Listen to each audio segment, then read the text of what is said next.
All right, so today we're gonna basically discuss the key takeaways of who's your customer, right? So as part of the program, you'll have pre-readings and you'll have assignments, and it's much more productive for you to read what you can read than hear it from me or hear it from someone else, right?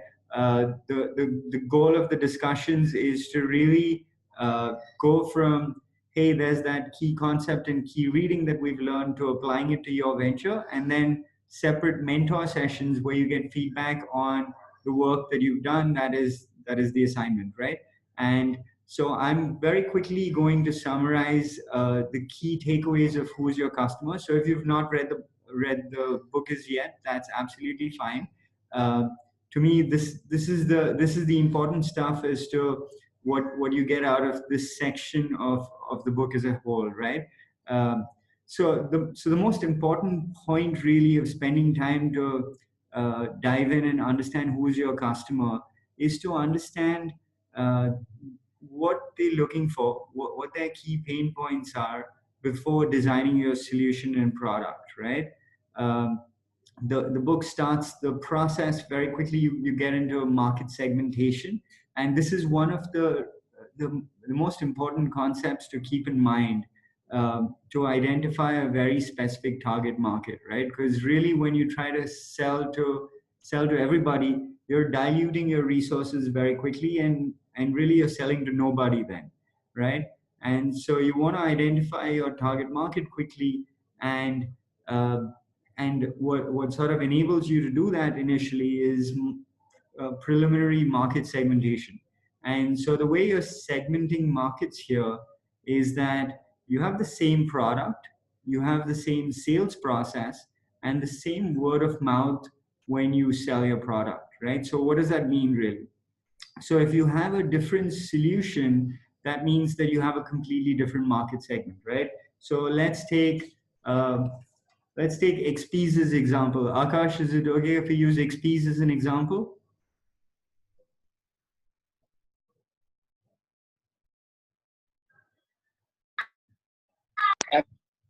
Yeah, all right. So if we use XPs as an example here, right, the same product is really that same set of technology that you hold as sort of inventory that you're sharing with your customer that's using your subscription service, right? And so if really your customers want different sets of technology, then they're actually different customers, right? So one of the key is that set of inventory that you hold really should be valued by the people that you're selling to. So one of the things that comes to mind is that if you've got gadgets that are sort of like um, let's say a cell phone, right, is kind of a common tech gadget, the most common probably, right? Outside of that, you have maybe video games that is sort of not used by the world as a whole, but it's used by a specific segment of people that like to play, right? Then you've got home tech, which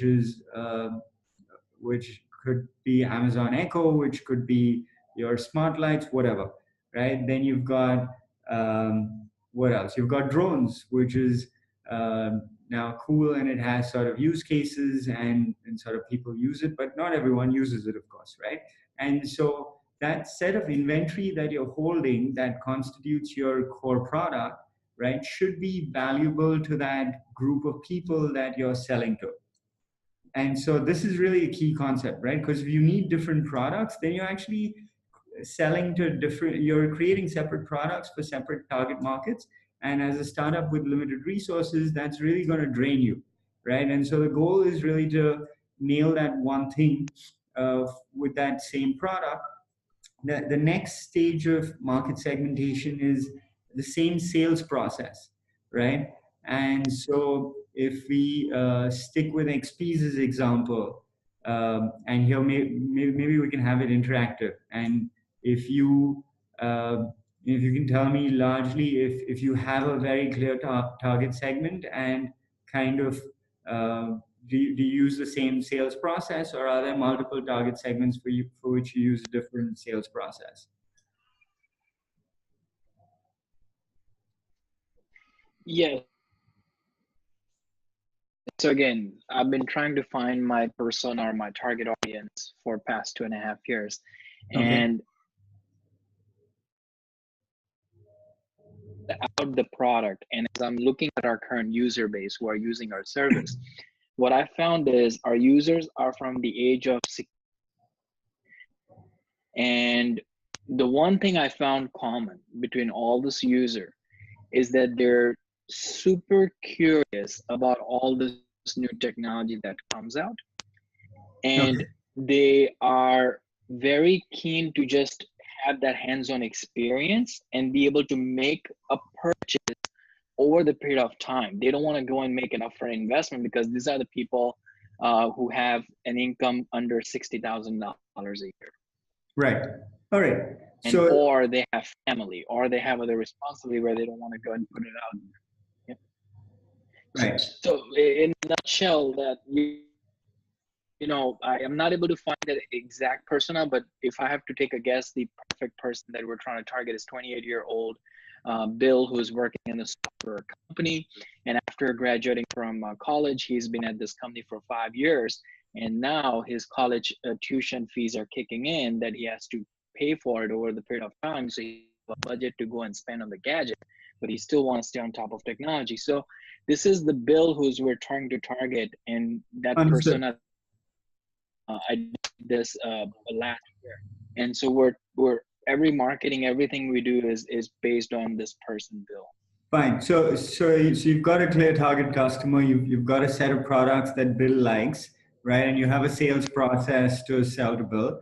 And the last most important thing is actually same word of mouth, right? And so you want Bill, if he likes your product, to be spreading the word and recommending it to other people that are in his network that are like him, that care about such a service, right? And so that same word of mouth is actually pretty critical, because especially when you're first starting, because that's how you can get a business off the ground very quickly.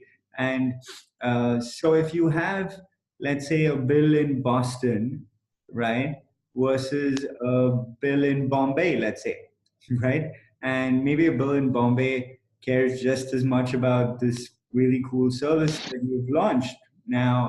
um, it's to me, your word of mouth is unlikely to get to Bombay, right? Very quickly. It's actually so if you identify even from a geographic perspective, and the thing is that sometimes now with an online business, and especially if you um, if your messaging a lot is sort of online, maybe through platforms, chats, maybe sort of word of mouth spreads quicker. But really, if you think about a geographic focus as well, you'd probably say that you're currently targeting uh, Bill in sort of the greater Boston area. Is that right? Where sort of word of mouth is likelier to take place. Yeah. Well, within the United States, I would say geographically, that's a now. While we're on the topic of word of mouth, we also effectively happening in our company. And when we sit down with our users to ask them why they're not, I mean, what's holding them, or are they talking about it? So people are always telling me this one thing: not many people will advertise word of mouth service. What they do advertise is show. They're going to talk about the show on Netflix or Prime Video. They're not going to say, well, Prime Video or Netflix. So that's what I got a feedback from our users, is that when they try a product, they're talking about the product to their friends and family, but they're not describing how they got the product. And so this is the type of feedback I collected, and that's where we see is not happening. I don't know how true that is, but this is based Right. on a survey we collected from 4 users. Got it. So just to sort of summarize the key point here, right, is to grow rapidly in your initial sort of market segment. The goal is that you want people to buy a product through word of mouth as well, right? And sometimes there's more of a geographic limitation to that, and sometimes there's less, depending on your solution and product. So if it's largely an online business with a sort of online solution, sometimes word of mouth takes over quicker through sort of social media and sort of other mechanisms. But generally, there's some geographic restriction to, let's say, if you're selling to doctors in Boston, right? It's sort of unlikely that that their word of mouth is getting to doctors in Africa, right? And it could be that this solution you have really matters to doctors in Africa, but that's not your market segment, right? So your market segment is very clear, where you have the same product, same sales process, and same word of mouth. And um, thanks for that example. It sounds like you've got a very clear target customer, and we'll use that as a starting point. Cool. Yeah. Thanks, man. All right. The next is really selecting. So once you've segmented your market opportunities, right? The next is to select the most attractive beachhead market and to calculate your target addressable market size, right? And we'll get into this a little bit more. It's a critical concept within disciplined entrepreneurship. One of my favorite takeaways from the book, actually. So we'll get into that in the next slide. Um, the fourth bit that this theme gives you really are primary market research tools, which are very, very powerful. And if used well, basically allows you to very quickly identify your customers' key pain points. And the book has a chapter on it, which is really helpful.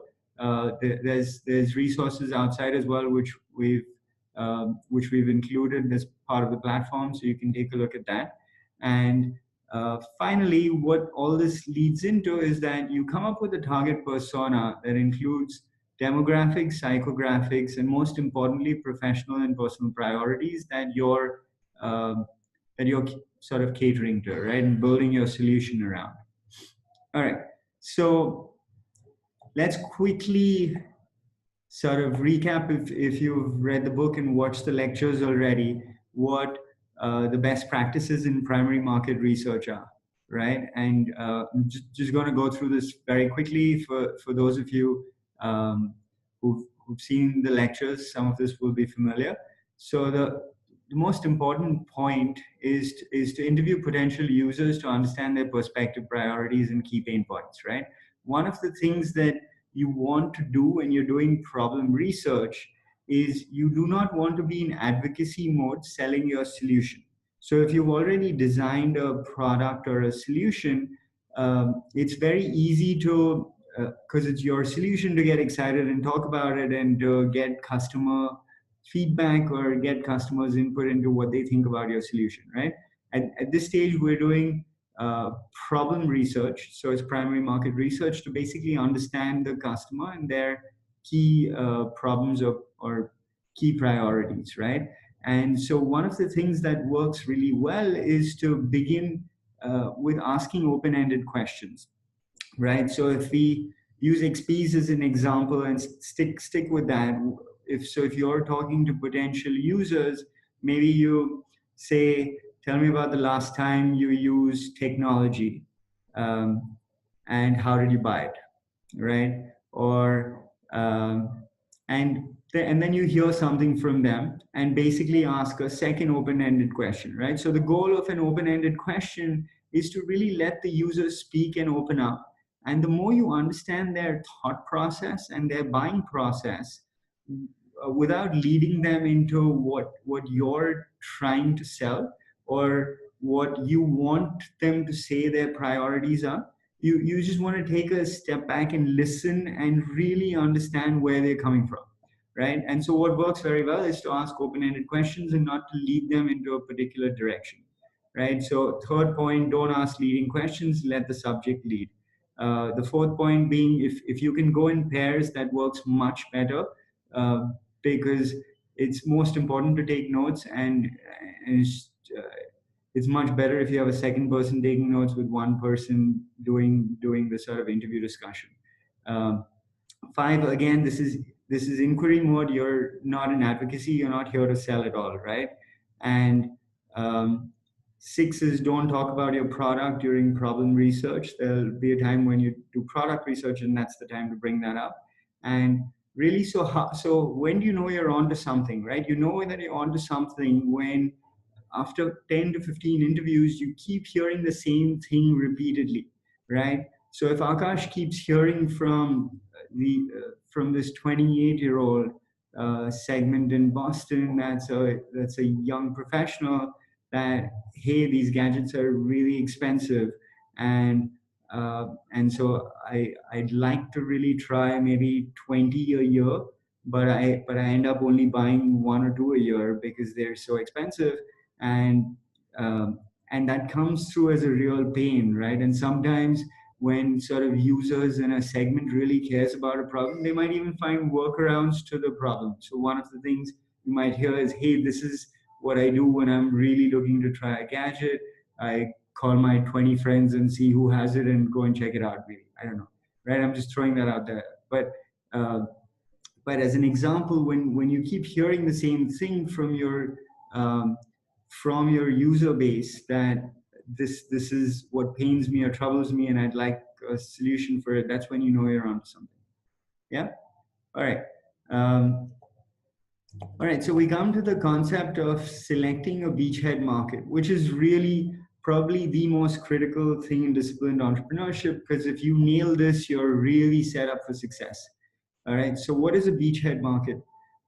The Merriam-Webster dictionary defines beachhead as a beach on an enemy shore that an invading army takes and controls in order to prepare for the arrival of more soldiers and supplies. Right?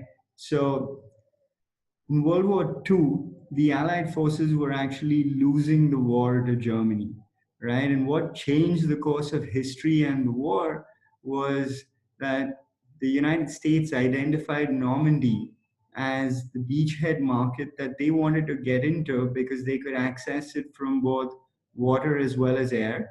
And they felt that they could get enough resources there to take control of Normandy.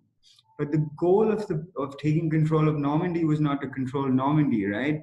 The goal of taking control of Normandy was that it provided them access to the rest of Europe and Germany for them to be able to fight back, right? And so they could land more troops and resources there and really maybe change the course of the war because of this tiny piece of land that they now control, right? And it worked like a charm for them, and they ended up winning the war. Now, how does that translate to the startup space and what you're trying to do, right? Um, it's not very dissimilar. In a startup, you've got limited resources, right? And where you use it is absolutely critical. And you want to, the goal is really to dominate and control a very small, narrow, specific segment which you actually dominate and control, right? So it's not that you're playing in that segment, but it's that you're winning that segment, right? And what that means then is that that allows you to get into the next related market opportunity that is available because you're dominating the segment, right? But you have to really do very well at that segment to get that next opportunity. So uh, disciplined entrepreneurship, Bill has 7 key things that are recommended for selecting your beachhead market, right? So the first of them is that it's economically attractive. So what does that mean? You're basically looking to make sure that the market segment you're going after has a reasonably sized target addressable market. You want it to be large enough that it's interesting and it matters, but you also don't want it to be too large because then it probably means you haven't defined your customer well enough, right? So you want it to be a narrow segment that is economically attractive. You also want it to be growing at a decent pace, right? So that's number one. Number two is it's got to be accessible to your sales force, right? So tomorrow, if Akash learns that, hey, there's this Bill in Boston that really cares about, there's this Bill in Bombay that really cares about my product, but his sales force is in Boston and that's not going to be accessible to him. Uh, so to really clearly identify where you can sell today, right? And even if you're selling online, to think about where really can you sell today and where word of mouth takes over, right? Number three is enables a complete product and service. Now, this is actually very critical when you're building something new and one of the issues that quite often a tech startup comes up with is that, hey, I can solve a portion of this person's pain point or priority really, really well, but I need to rely on someone else solving this portion of the problem. And uh, and if you can't get that someone else to sort of help you out on day one or to work with you or partner with you, and it's really difficult for the customer to piece this piece-wise solution themselves, it's just not going to get off the ground, right? Uh, so it's really important to think through, hey, is this a complete product or service that the customer can buy, right? Number four is it offers a strong value proposition, right? So this comes back to the point about your target market being valuable from a strategic standpoint, which means that if you control or dominate your target market, there will be related opportunities that become available to you, right? And it could be opportunities to grow geographically. It could be opportunities to grow your market by sort of adding product features that more people would then care about and come on board to buy your current product. There could be multiple types of sort of strategic opportunities, right? But it's really critical to think through that, hey, if I get this target segment that um, that is really important, then are there related target segments that will become easily available to me to dominate, right? So that's number four. Number five is it allows for competitive differentiation, right?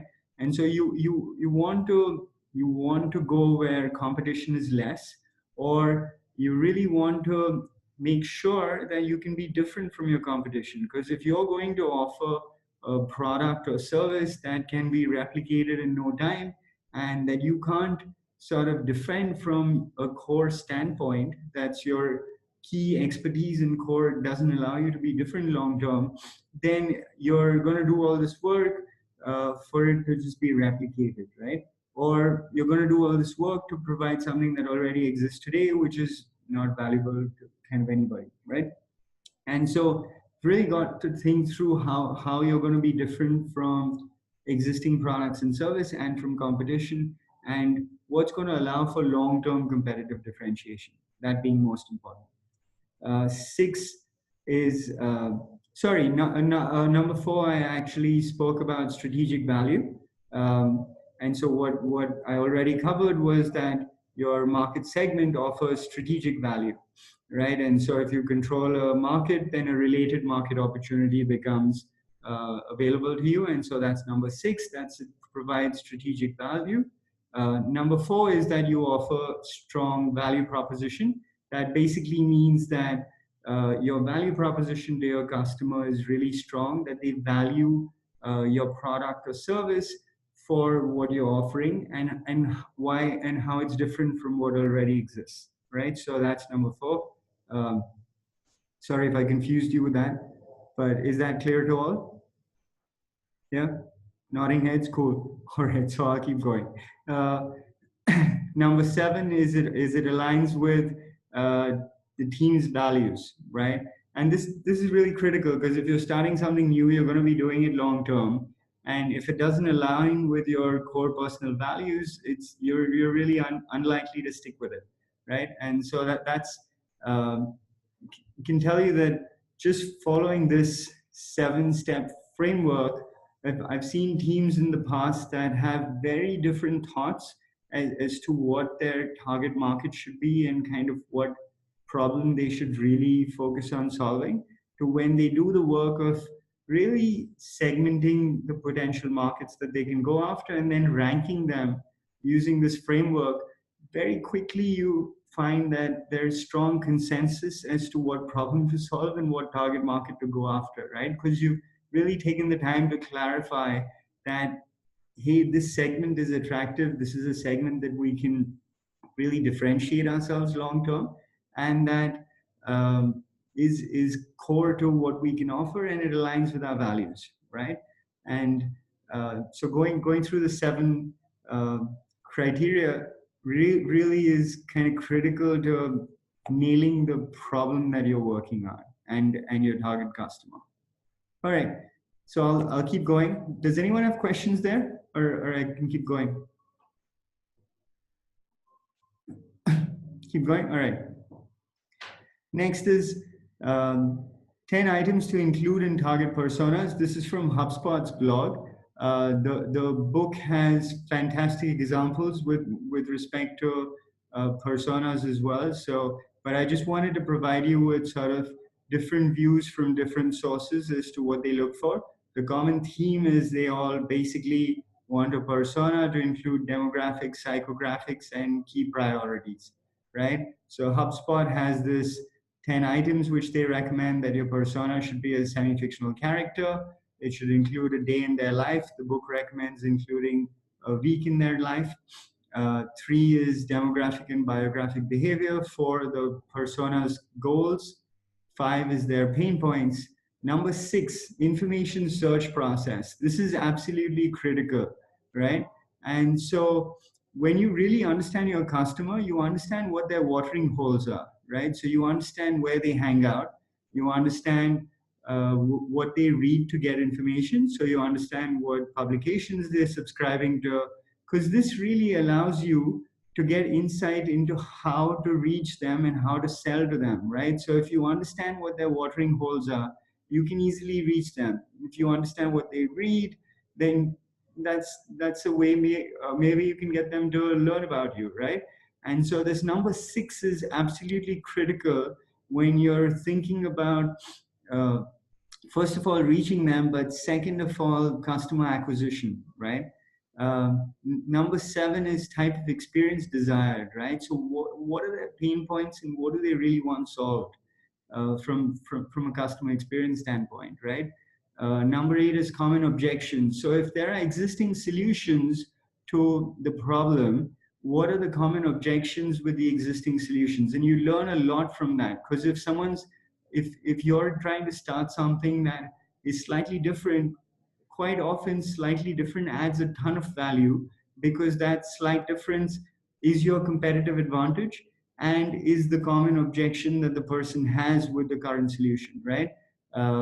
So it's important to get that feedback as well. Number 9 is to put it in a story format so that you can talk about, like Akash did, Bill, 28-year-old, this is his life, this is his story, this is what he wants. He's a gadget freak and he wants more technology and he doesn't have access to it and can't afford it, right?